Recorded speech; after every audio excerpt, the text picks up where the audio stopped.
한 주간 잘들 지내셨어요? 네. 네.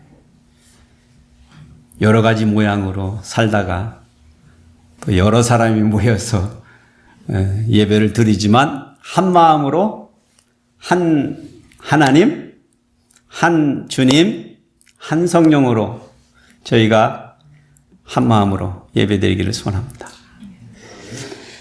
저희들이 지난 5주인가요? 5주를 내려놓음이라는 시리즈로 말씀을 전했는데 오늘부터는 한 달간 하늘의 배가 법칙이라는 시리즈로 Heavenly Multiplication Law, 여러분 이런 거에 궁금하시고 관심 있으시면 이번 달 예배는 빠지시면 아니 됩니다. 오늘 첫 번째는 땅의 흙과 하늘의 씨라는 주제로 말씀을 드리기를 원합니다. 사실 우리가 성경을 바라볼 때 우리 인간들에게 가장 긴급한 주제, 예수 그리스도를 통한 구원의 이야기라고 말할 수 있습니다. 그것은 우리 입장입니다. 우리 입장. 그런데 하나님의 입장에서 성경의 주제는 그것보다도 더 위대하고 큰 이야기를 다루고 있습니다. 저는 그것이 하나님의 나라라고 생각합니다. 하나님의 나라. 하나님의 나라에 대한 이야기가 성경의 모든 66권의 책 속에, 그리고 각 장마다 각 구절마다 마치 우리 몸속에 흐르는 혈관처럼 연결되어 흐르고 있다라는 것이 제 생각입니다. 우리가 구원받는 것도 중요하지만 그것은 우리 입장이고, 하나님에게는 하나님의 나라가 세워지는 것, 하나님의 나라의 영광이 드러나는 것이 최고의 관심사입니다. 그래서 오늘부터 저희들은 하나님의 나라에 대한 이야기를 하지만 그 내용들을 조금 좁혀서 하나님의 나라에서도 아주 굉장히 중요한 한 가지 법칙, 하늘의 배가 법칙, 이 시리즈로 설교를 하려고 합니다. 우선 제가 동영상 하나를 보여드리겠습니다. 이게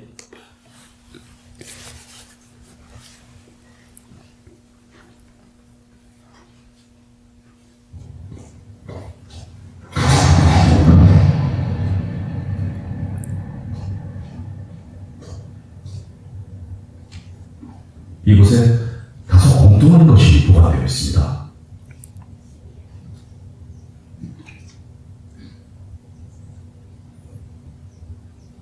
연꽃 씨앗입니다. 이 씨앗은 고려시대 유적지에서 발견되었습니다. 씨앗의 나이를 연대 측정해보니 700년.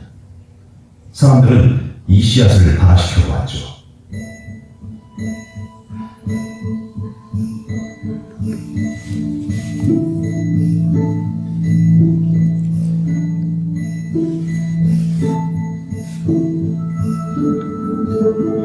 씨앗은 7년을 기다렸습니다.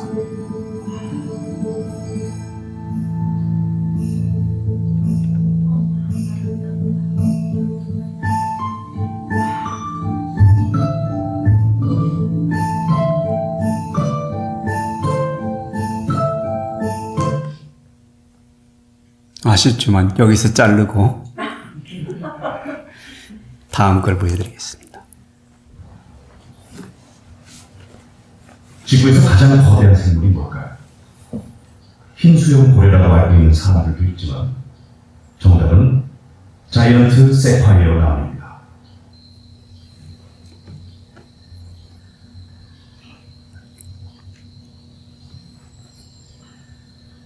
불을 견딜 수 있었기 때문에 이 나무는 거대해질 수 있었습니다.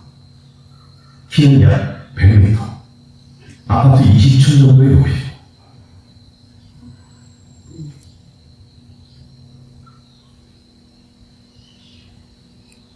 대부분의 자이언트 세콰이어에는 불에 탄 흔적이 있습니다.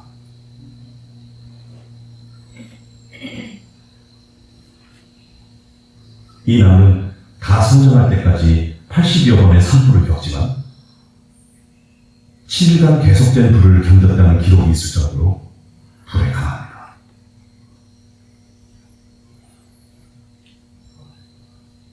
나무는 1m 두께까지 자라는 껍질을 가지고 있습니다. 재밌는 건 이 껍질이 딱딱하지 않다는 점이죠. 오히려 푹신푹신합니다. 바로 수분을 머금기 위해서입니다. 불을 이기는 것은 물, 딱딱하게 하죠.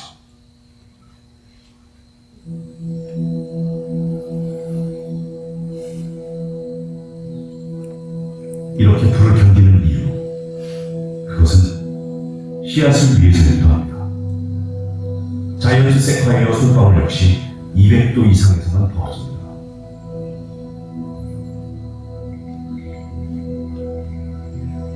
그래서 세콰이어 국립공원에서는 1년에 한 번씩 소방관들이 숲에 불을 지르기도 합니다.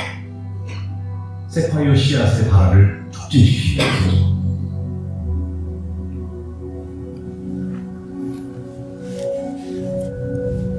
견딜 수만 있다면 산불은 행운일 수 있습니다. 위기를 기회로 바꾼 나는 이렇게 숲을 이루고 있죠.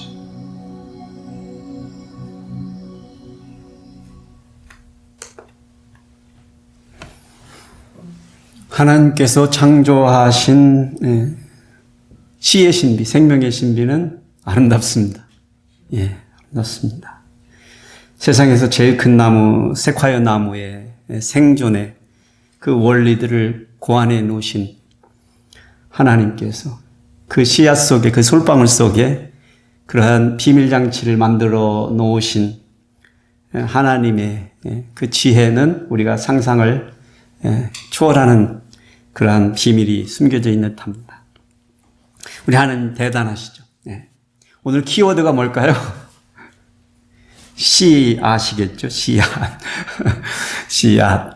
예. 여러분, 씨앗이라는 소리를 자주 소리를 내보세요. 예. 한번 같이 해볼까요? 씨앗. 씨앗. 예. 오늘 본문의 말씀은 누가복음 8장에서 4절에서 15절의 말씀입니다. 우리가 너무나 잘 알고 있는 예수님의 가르치심입니다. 씨 뿌리는 비유의 이야기입니다. 예.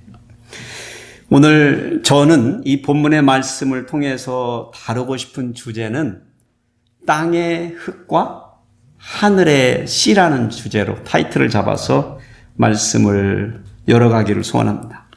우선 오늘 본문의 말씀을 교독하실 텐데 이 교독하는 순서는 내가 사람으로 태어나서 씨를 뿌려가지고 뭔가를 한번 길러봤다. 그런 분이 한번 먼저 읽으시고 그 다음에는 그냥 누가 길러준 거 먹기만 했다 하시는 분들이 한번 읽어보시겠습니다. 먼저 4절부터 시작하겠습니다. 시작. 각 동네 사람들이 예수께로 나와 큰 무리를 이루니 예수께서 비유로 말씀하시되 씨를 뿌리는 자가 그 씨를 뿌리러 나가서 뿌릴새 더러는 길가에 떨어짐에 밟히며 공중에 새들이 먹어버렸고 더러는 바위에 떨어짐에 싹이 났다가 습기가 없으므로 말랐고 더러는 가시떨기 속에 떨어짐에 가시가 함께 자라서 기운을 막았고 더러는 좋은 땅에 떨어짐에 나서 100배의 결실을 하였느니라. 이 말씀을 하시고 외치시되 들을 귀 있는 자는 들을지어다. 제자들이 이 비유의 뜻을 모르니 이르시되 하나님 나라의 비밀을 아는 것이 너희에게는 허락되었으나 다른 사람에게는 비유로 하나니 이는 그들로 보아도 보지 못하고 들어도 깨닫지 못하게 하려 함이라. 이 비유는 이러하니라.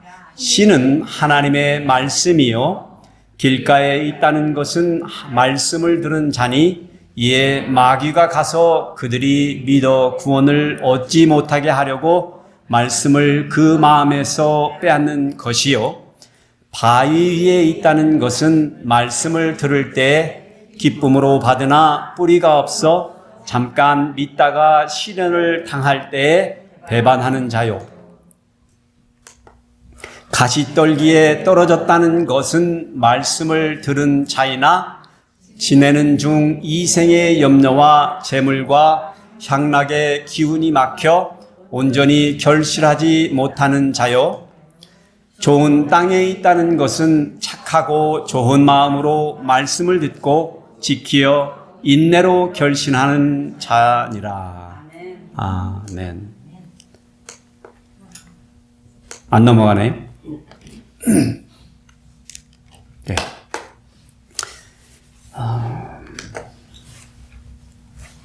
너무나 자주 들었던 말씀의 내용이기 때문에 여러분들이 이렇게 벌써 내용을 잘 알고 계실 것입니다. 지난주에 저희들은 예수님께서 인기리의 힐링 사역을 하시던 현장에 나가서 어떻게 한 로마의 백부장의 사랑하는 종 그를 고쳐주셨는지를 그리고 그 백부장의 위대한 믿음을 바라보았습니다. 자신의 종을 살리기 위해서 주님께 보인 겸손 그리고 신뢰와 그 믿음 우리들의 믿음 속에서 거칠애가 내려 놓아져야 되겠다라는 그런 도전을 같이 저희들이 나누었습니다. 이번 주 오늘은 저희들이 예수님께서 하나님의 나라의 복음을 선포하시는 현장으로 여러분들을 제가 모시고 가려고 합니다. 여러분들이 예수님께서 하신 그 사역을 간접 체험하시는 거예요. 간접 체험. 이 본장의 1절부터 누가 저자는요. 예수께서 각 성행의 마을에 두루다니시며 하나님의 나라를 선포하시며 그 복음을 전하실 새 12 제자가 함께하였다라고 말하면서 서두를 시작했습니다. 그러니까 예수 공동체는 이제 12명의 제자들로 완성되어진 것입니다. 완전 공동체가 된 것이죠. 그리고 그 공동체에는 그 12 제자들의 배후에는 제가 보기에는 더 막강한 실세 그룹이 있었습니다. 전에 제가 한번 했죠. 무슨 부대라고요? 아줌마 부대. 아줌마 부대. 누가의 증언대로라면 그 중에 많은 귀신 들렸다가 나왔던 막달라 마리아, 그리고 가나안 지역의 분봉왕 헤롯 안티파스의 청직이었던 구사의 아내 요한나, 그리고 다른 여자 수산나 아니면 다른 많은 여러 여자들이 있었습니다. 마리아같이 천하고 어려운 인생을 살았던 여자도 예수님의 공동체에 있었고요.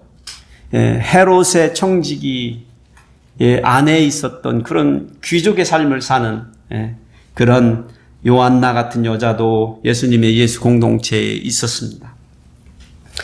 그들이 한 가지로 자발적으로 자신의 소유를 내어서 예수 공동체를 섬겼다라고 저자 누가는 그것을 유독 기록해 놓았습니다. 그들의 헌신과 충성을 힘입어서 예수님과 12 제자들이 마음껏 사역을 하셨던 것이죠. 예나 지금이나 우리들의 교회도 비슷한 양상을 띠고 있습니다. 우리 아줌마 부대들이 그 배후에 막강한 실세들이 되어주고 있습니다. 흥미로운 사실이죠. 4절에 보면은요, 근데 누가는 각 동네 사람들이 예수께로 나와 큰 무리를 이루었다라고 기록하고 있습니다. 그런데 마태복음 13장을 보면은요, 같은 사건인데 1절에 무리가 모여든 곳은 가버나움 선교센터 갈릴리 호숫가 앞이라고 기록하고 있습니다. 마가복음에 나타나는 4장에도 똑같은 기록입니다. 제가 이스라엘 성지를 가가지고 이제 성지 순례를 했는데, 그때 방문했던 곳이 가버나움이라는 곳입니다. 그리고 그곳에 예수님의 선교센터라는 곳이 있었는데, 다름이 아닌 베드로의 장모님의 집이었습니다. 그리고 바로 호숫가, 갈릴리 호숫가 옆에 위치하고 있었습니다.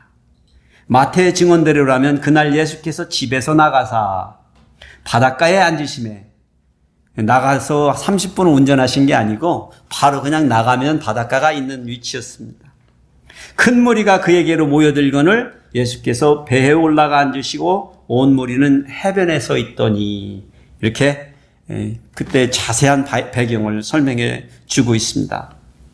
그렇게 해변가에 정박되어 있던 배 위에서 예수님께서는 몰려든 무리들에게 여러 가지의 가르침을 통해서 천국에 대한 복음을 전파하셨습니다. 그 중에 하나가 이 유명한 씨 뿌리는 비유입니다.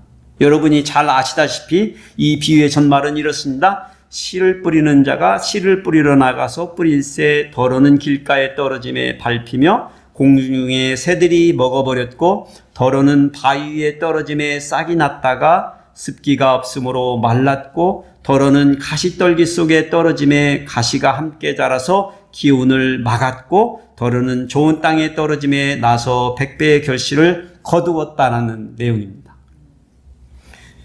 여러분들이 그때 예수님이 호숫가에서 말씀을 전파하던 그때의 군중이라고 한번 생각을 해보시고 이 말씀을 생각해 보세요.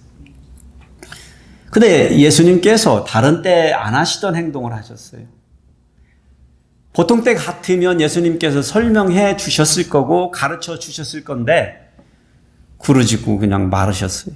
여기까지만 말하시고 마셨어요. 무슨 내용이시죠? 뭘 배우셨죠? 백성들이 궁금했을 거예요. 정확하게 이해할 수 없었으므로. 여러분들도 자주 들으셨지만 사실은 이 말씀을 들으시고 이 비유의 말씀을 들으시고 완전하게 이 말씀의 뜻을 이해하신 분들이 있었는지 저도 잘 모르겠네요. 12제자들이 그 자리에 같이 있었는데 제자들이 궁금한 거예요. 그래서 자기들끼리 따로 있을 때 12제자들이 예수님께 물은 거예요. 도대체 무슨 말씀이십니까? 무슨 말씀이십니까? 그러니까 예수님께서 말씀하신 거예요. 이 비유의 말씀을 선포하실 때 백성들에게 들을 귀 있는 자는 들을지어다라고 예수님이 말씀하신 것을 기억하실 거예요. 여러분, 들을 귀가 있는 자는 들을지어다라는 말이 무슨 말이죠?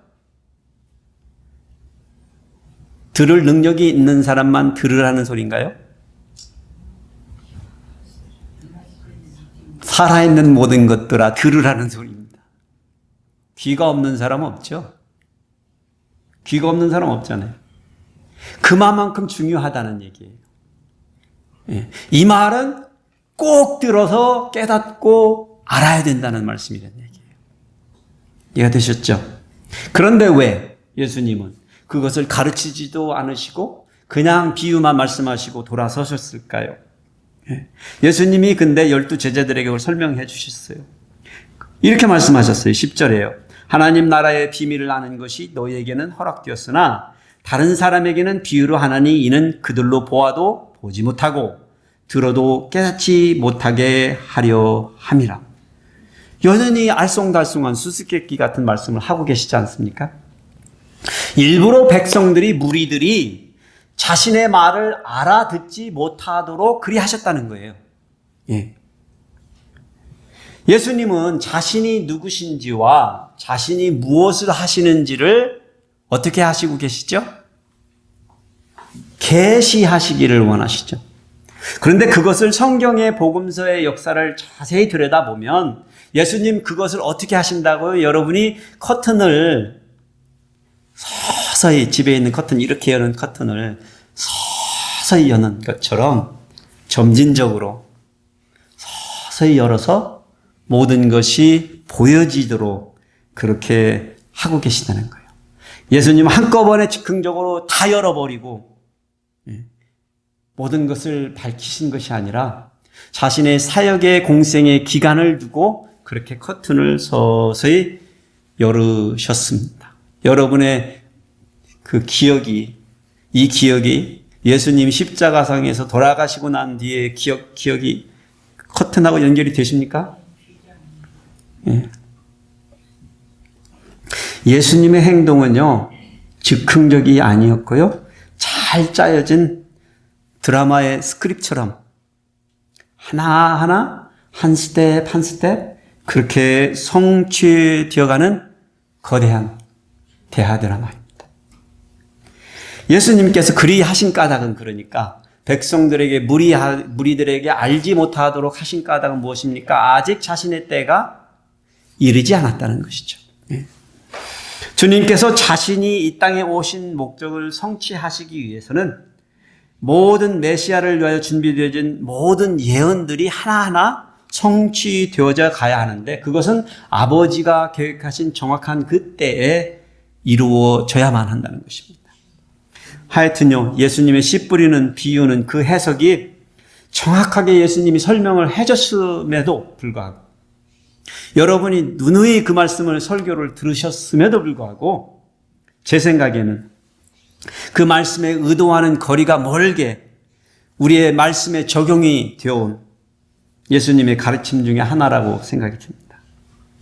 그래서 오늘 우리는 이 비유의 원래 의도되었던 메시지의 뜻을 찾으려는 노력을 한번 해볼 겁니다. 이 비유 속에 감추어진 하나님 나라의 비밀들이 무엇인지를 찾아보자는 것입니다. 첫째로 하늘 씨앗은 그 속에 수동적 사명을 가지고 있습니다라고 제가 센텐스를 만들어서 여러분 앞에 보여드리고 있습니다. 수동적이라는 단어 기억하시고 사명이라는 목적이라는 단어를 기억을 하시기 바랍니다. 씨의 사명은 생명의 신비를 나누는 것입니다. 그것이 목적입니다. 그런데 우리가 기억할 것은 그 사명이 수동적이라는 거예요. 수동적. 여러분 동영상을 보셨죠? 좀 더 구체적인 설명이 필요한 말이죠. 씨앗 속에서는 엄청난 사명이 잠재되어 있지만 그것이 스스로 깨어날 수 없다는 것입니다. 그것이 스스로 깨어날 수 없다는 것이. 색화하여 솔방울이 만개하여서 씨를 토해낼 때는 얼마 정도의 온도가 필요하다고요? 200도 이상의. 그러니 하나님은 그 산불이 날 줄을 알고 계셨다? 알고 계셨다? 누가 불질렀어? 사람이 불을 만들었다고 하는데 저는 아니라고 믿습니다.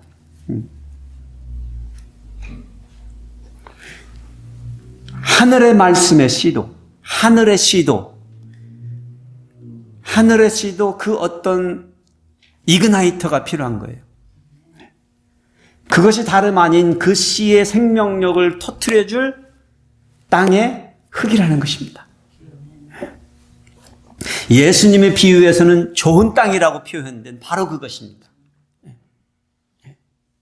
이스라엘에서 농작물을 재배할 때는 우리가 모를 내는 것처럼 이렇게 그런 이양법을 하지 않고 밭에 가서 이렇게 뿌리는 방식으로 농사를 짓습니다. 그렇게 해서 씨를 뿌리다 보면 그 씨가 여러 곳에 떨어지겠죠. 여러 곳에. 예수님의 비유에서는 길가에도 떨어졌고 돌밭에 바위에도 떨어졌고 가시 덤불 속에도 떨어졌고 그리고 다른 땅에도 떨어졌다라고 말씀하고 있습니다. 예수님께서 바로 이것을 착안하셔서 자신의 비유를 하나님의 천국의 말씀이 어떻게 사람들에게 주어졌고 그것을 받아들이는지를 설명하고 계시죠. 뿌려진 씨가 어떻게 되었다고요? 여러 곳에 길가에 뿌려졌는데 새들이 와서 먹어버렸다고요. 12절에 보면 길에 뿌려진 씨라는 말씀이 뿌려졌지만 악한 자가 와서 그 마음에 뿌려진 것을 빼앗아 가버렸다. 믿지도 못하게 해버렸다는 것이죠. 불신하게 했다는 것이죠. 또 어떤 씨는 돌밭에 떨어졌죠. 6절에 돌밭에 떨어진 말씀은 곧 싹이 나오지만 해가 돋은 후에 뿌리가 없으므로 말라 비틀어 죽은 것이죠. 13절의 설명을 보니까 바위에 뿌려졌다는 것은 말씀을 듣고 즉시 기쁨으로 받았으나 환난이나 핍박이 오면 어떻게 했다고요? 곧 넘어져 버렸다는 것이죠. 그런데 어떤 씨앗은 가시떨기에 뿌려졌습니다. 7절에 보니까 떨어진 말씀은 가시가 자라서 기운을 막아서 자랄 수 없게 됐대요.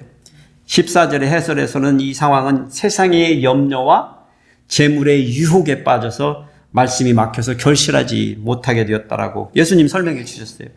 예수님께서 설명해 주신 대로 농부에 뿌려지는 씨는 여러 곳에 뿌려지고 하나님의 천국의 말씀도 그렇게 여러 종류의 사람들에게 주어지는 것임을 말씀하고 계시는 것입니다.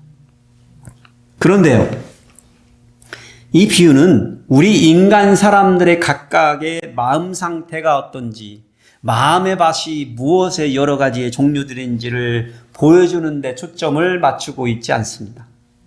그런 것 같은데, 그래서 우리가 씨 뿌리는 비유의 4가지의 땅에 대해서 누누이 여러분들이 들으신 거예요. 그런데 그것이 주 메시지가 아니라 뿌려진 천국의 말씀의 씨의 비밀의 이야기가 주 메시지라는 것이죠. 무작위로 뿌려진 엄청난 능력의 하나님의 말씀에는 사명적, 수동적 사명이 주어졌다는 거예요. 수동적 사명.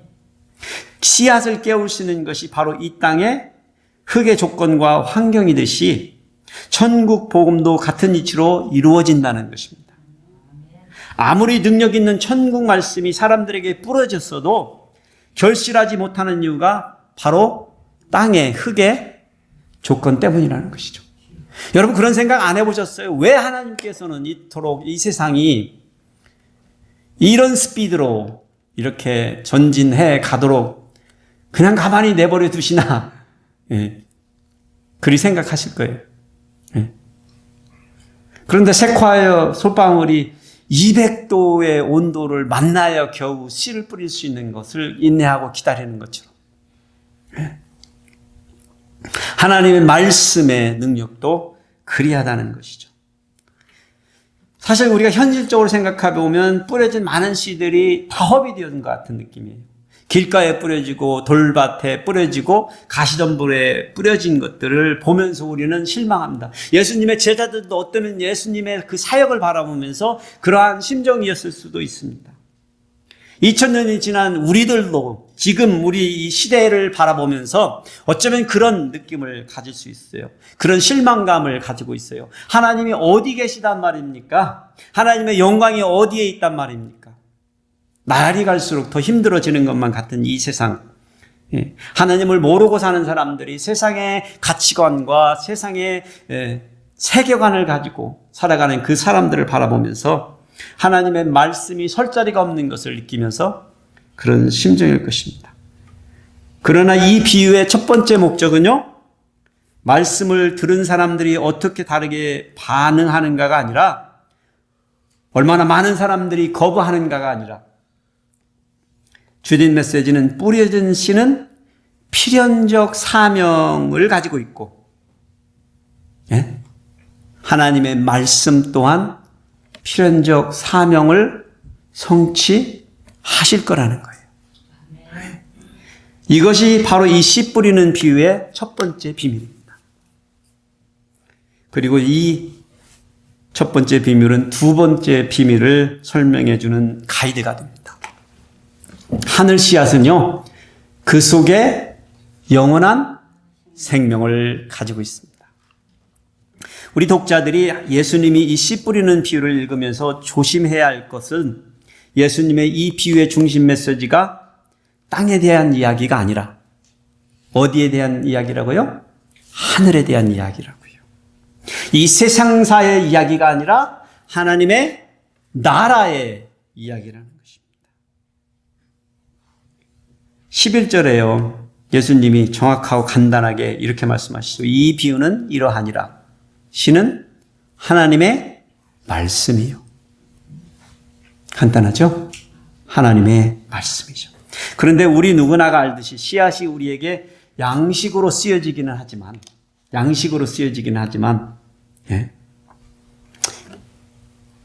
그것의 긴박한 사명은 번식에 있다는 거예요. 번식. 씨앗은 흙에 뿌려지면 뿌리를 내리고 싹을 틔우게 됩니다. 그래서 씨앗에는 생명이 있습니다. 서론 영상에서 보았던 700년이나 땅속에 갇혀 있다가 새롭게 태어난 그 연꽃이요. 그것이 세상에 나와 꽃을 피울 수 있었던 힘은 무엇입니까? 그 씨 속에 있는 생명입니다. 생명입니다. 그런 하찮은 연꽃, 그 씨와는 비교할 수 없는 하늘의 씨, 그것은 위대한 생명이 있습니다. 그것은 태초의 생명, 영원한 생명입니다. 사실 오늘의 비유 속에서는 예수님께서는 이것을 깊게 설명해 주시지는 않으셨어요. 예수님의 수제자였던 베드로가 훗날에 자기의 서신을 통해서 이 말씀에 대해서 자기의 깨달음을 우리 성도들에게 글로 남겼습니다. 베드로전서 1장 24절에서 25절을 보시면 너희가 거듭난 것은 썩어질 씨로 된 것이 아니요 썩지 아니할 씨로 된 것이니 살아있고 항상 있는 하나님의 말씀으로 되느니라. 베드로 사도는 썩지 아니할 씨에 대해서 말하면서 그것이 바로 항상 계신 하나님의 말씀이다라고 말하고 있습니다. 그분의 말씀도 살아있는 것이죠. 생명의 씨인 것이죠. 항상 살아계신 하나님의 말씀은 항상 살아있는 말씀, 생명의 말씀입니다. 그것을 25절에 이렇게 표현했어요. 오직 주의 말씀은 세세토록 있도다. Generation to generation이죠. 너희에게 전한 복음이 곧 이 말씀이다. 그러니 하나님의 말씀은 영원하다. 그래서 예수님이 말씀하시고 계신 하늘의 씨는 영원한 생명을 가지고 있음을 말하고 있는 것입니다. 이것이 이 씨 뿌리는 비유의 두 번째 비밀입니다. 하나님의 나라의 복음은 땅의 소산에 대한 이야기가 아닙니다. 하나님의 생명에 대한 이야기입니다. 우리는 너무나 자주 이 비유의 말씀을 어떻게 수학을 많이 얻어서 성공할 건지를 고심했는데 실상은 하나님 나라의 복음에는 영원한 생명이 있음을 예수님께서 가르쳐 주고 계신 것입니다. 세 번째는요, 하늘 씨앗은 그 속에 완전한 배가의 능력을 가지고 있습니다. 우리가 예수님의 씨 뿌리는 비유를 세상적인 눈으로 땅의 계산법으로 생각해 보면, 셈을 한번 해보면요, 예수님의 전체적인 사역이 실패했다라고도 결론을 내릴 수 있는 상황이에요. 전체적으로 예수님이 하셨던 모든 사역을. 그런데요, 하나님의 나라의 싸움은 끝날 때까지는 끝난 것이 아니다. 그러니 오늘날 우리 교회의 사명도 마찬가지입니다. 이게 끝날 때까지는 끝난 것이 아닙니다. 우리가 뭐라고 표현해야죠? 그냥 쓰러져 가는 듯 해도, 무너져 갈 듯 해도 우리 교회의 사명은 없어지지 않을 것입니다. 주님이 오실 때까지 있을 것입니다. 8절의 말씀이 이렇게 말씀을 하고 계시네요. 더러는 좋은 땅에 떨어지매. 이게 우리의 소망입니다. 더러는 좋은 땅에 떨어지매. 여러분이나 제가 우리가 한 게 뭐가 있어? 우리 교회가 한 게 뭐가 있어? 이런 생각을 가지실 수도 있어요. 교회 안에서의 많은 문제들을 직면하시면서. 그런데 있습니다. 더러는 좋은 땅에 씨가 떨어졌다는 사실이에요. 더러는 여러분들과 같은 신실한 예배자들을 배출해 내셨다는 거예요. 적어도 내가 하나님 우리 교회를 위해서 해준 것이 뭡니까? 라고 대들 수 있는 그런 뭐라도 있는 사람이 되도록 해주셨다는 거예요. 그래서요, 이 예수님의 비유의 클라이맥스는요, 대다수의 복음이 허비된 것처럼 보이나 어떻게 됐다고요? 좋은 땅에 떨어짐에 100배의 결실을 하였느니라. 100배의 결실할 줄 아는 좋은 밭이 아직도 남아있다는 거예요. 이 말씀이 우리에게 너무나 중요한 것은 예수님께서 이 말씀을 하시고 나서 귀 있는 자는 들으라고 하신 거예요. 한번 들어보세요. 예수님이 무슨 말씀을 하시는지 들어보세요. 예수님은 비밀스럽고 중요한 이야기를 할 때 이런 말씀을 하셨잖아요. 귀 있는 자야 들어라. 여기에 뿌려진 하늘 씨앗에게는 놀라운 반전이 숨겨져 있습니다. 놀라운 반전이 숨겨져 있어요. 농사가 실패한 것 같은데 그렇지 않다는 것이죠. 어떻게 이게 가능하냐는 것이죠. 보통 농사꾼이요, 씨를 뿌리고 나서 가을에 수확을 할 때, 제가 그냥 읽은 사실이에요. 확인해 보진 사실은 아닌데, 한 30배 정도 거두면 농사를 잘 졌다고 생각한대요. 누가 그럴싸한 말을 했더라고요. 그런데요, 오늘 예수님의 비유 속에서 약속되어진 것은 이 좋은 땅에 뿌려진 씨는 우리가 그저 만족할 만한 그런 대가가 아니라 그 이상의 엄청난 대가를 이루도록 약속되어져 있습니다. 그게 얼마만큼이죠? 누가복음에서는 100배라고 되어 있는데 마태복음과 마가복음에서는 30배, 60배, 100배입니다. 그러니까 100배를 선포하고 있는 것이죠. 이것이 하늘의 씨의 배가의 법칙입니다. 여러분이 100배로 뻥튀기를 하고 싶으시면 이 법칙을 따르시고 기억하시면 돼요. 그런데요, 사실 원어상으로 100배라는 말은요, 이거 제가 헬라어니까 읽어야 돼. 헤카톤타 플라시온. 헤카톤타 플라시온이라는 말인데, 이 말은 100을 의미하는 헤카톤이라는 말하고요, 형성하다, 이루다, 폼하다라는 말을 의미하는 플라소라는 두 단어가 합쳐진 말입니다. 그러니까 우리가 100배로 번역을 했거든요. 100배로. 30배, 60배, 100배로. 그런데 이 말은 100을 형성하다, 30을 형성하다, 60을 형성하다, 100을 형성하다라는 표현으로도 번역될 수 있는 말입니다. 다시 말씀드리면 30%를 완성하고 60%를 완성하고 100%를 완성했다라고도 번역할 수 있는 그런 단어입니다. 저는 그쪽으로 해석을 하고 싶습니다. 왜냐?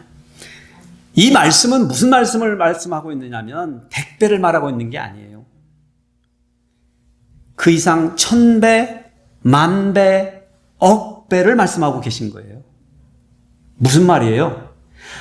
이 씨가 가지고 있는 그 수동적 사명이, 그 속에 갇혀져 있는 영원한 생명이 이 땅을 정복할 때까지, 온 땅과 온 민족과 온 종족과 온 언어를 정복할 때까지, 완전하게 정복할 때까지, 100% 정복할 때까지, 주님 오시기 때까지 어떻게 하시겠다고요?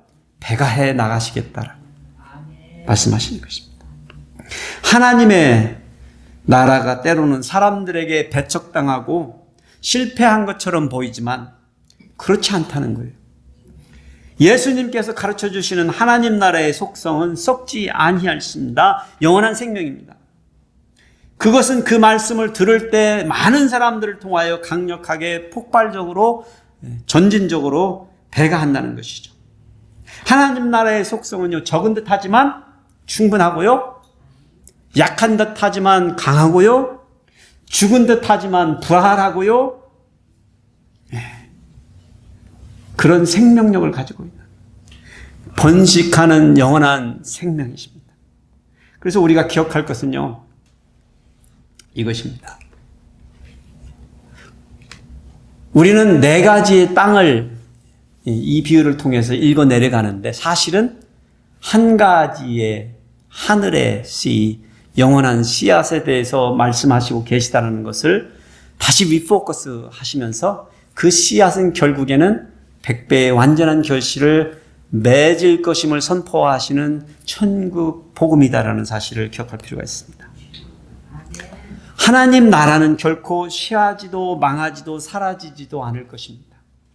많은 사람들이 지난 2000년 동안 기독교가 박해받아 없어질 것이라고 생각했지만 오히려 하나님 나라는 죽어버리지 않고 결실하고 있습니다. 갈릴리에서 12명의 제자들로 시작되었습니다. 예수님의 공동체는요. 2000년이 지난 지금 제가 이거 그저께 통계로 자시와 프로젝트.net이라는 지금 복음의 현황을 매 순간마다 측정하고 있는 단체가 있습니다. 그 단체에 의하면 지금 78.3억의 인구 중에 58.2%, 즉 45.6억이나 되는 수많은 사람들이 복음을 들었습니다. 이 데이터는요, 이 통계는 아직도 우리가 완수해야 할 과제가 많이 남아있음을 말하기도 하지만 동시에 뿌려진 씨가 100%, 100으로 완전하게 배가 되어 가고 있는 모습을 우리에게 보여주고 있습니다. 30%, 지금 58%예요. 거의 60%네요. 30%는 지난 거죠. 어느 시절에. 60%. 그럼 우리 세대는 지금 이게 60%를 달성하라고 100으로 가면 좋겠네요. 그 약속을 주님이 해주시는 거예요. 소수의 하나님의 말씀을 듣고, 소수. 하나님의 말씀을 듣고 지키고 인내하는 자들에 하여 위대한 하나님의 나라의 복음이 진보를 이루고 땅끝까지 나아갈 것입니다. 그 연꽃씨앗 몇 알을 해가지고 수많은 연꽃을 재배하기 시작했습니다. 여러분, 사실 좋은 땅이 따로 있는 게 아닙니다. 요즘 저는 그것을 배우고 있어요.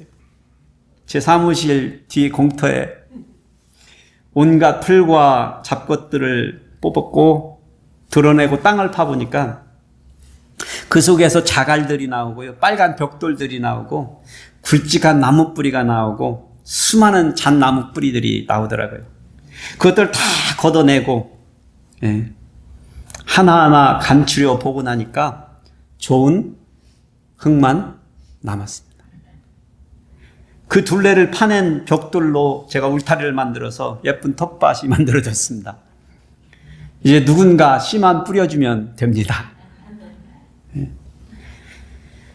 사실 우리 모두는 처음부터 좋은 땅이었습니다. 그런데 누군가 그 위로 걸어다녀서 길이 되었고, 그런데 누구가 거기에 돌멩이를 버려서 돌밭이 되었고, 어떻게든지 바람이든지 날아와서 가시풀들이 날아와서 가시덤불을 이룬 것입니다. 그러니 여러분, 우리는 하나님 나라에 대해서 이제는 불신과 의심을 버리셔야 합니다. 예수님의 메시지, 의심과 불신을 버리셔야 합니다. 고난 당하고 계시다고요? 믿음을 저버리지 마시고 포기하지 마셔야 합니다. 세상의 재물과 쾌락이 좋아 보이신다고요? 그것들을 쫓아서 살아가시면 아니 됩니다. 15절은 이렇게 예수님께서 마지막으로 도전하면서 말씀하십니다. 착하고 좋은 마음으로 듣고 지키어 인내하여 결실하는 자가 좋은 땅이다. 그럼 예수님 뭐 하라고 얘기하시는 거예요? 그렇게 되라는 얘기죠. 그렇게 되도록 회복하라는 얘기죠. 그 길이었으면 파헤치고 돌이 있으면 걷어내고 가시덤불이면 뽑아내고 원래의 그 좋은 땅을 회복하라는 것입니다. 우리 소노마 한인 침례교회 성도님들, 또 우리 이 예배전을 드나드시는 분들은 나는 좋은 땅이구나를 먼저 아셔야 합니다. 한번 좌우로 보시면서 당신은 좋은 땅이십니다. 한번 얘기 좀 해주실래요? 여러분들은 좋은 땅이십니다. 좋은 땅이십니다. 그저 조금만 땀을 흘리면 그런 것들을 거두어내면 드러나는 것 좋은 땅입니다. 그 땅 위에서 여러분 이 신비의 생명의 영원한 능력이 배가할 수 있는 올 한 해 여러분들 그런 삶을 살아가시는 축복이 임하시기를 여러분들 정말로 축복해 드립니다. 기도하시겠습니다. 아버지 하나님 감사합니다. 저희들 하나님의 말씀을 같이 나누었습니다. 우리 속에 우리의 심령 가운데 하늘의 씨를 뿌려주신 것을 감사를 드립니다. 주님, 그 씨가 어느 때 발알렸는지 이미 뿌리를 내리고 싹이 틔운 사람도 있겠지만 주님, 죽은 듯이 감추어져 있는 씨도 있는 줄 믿습니다.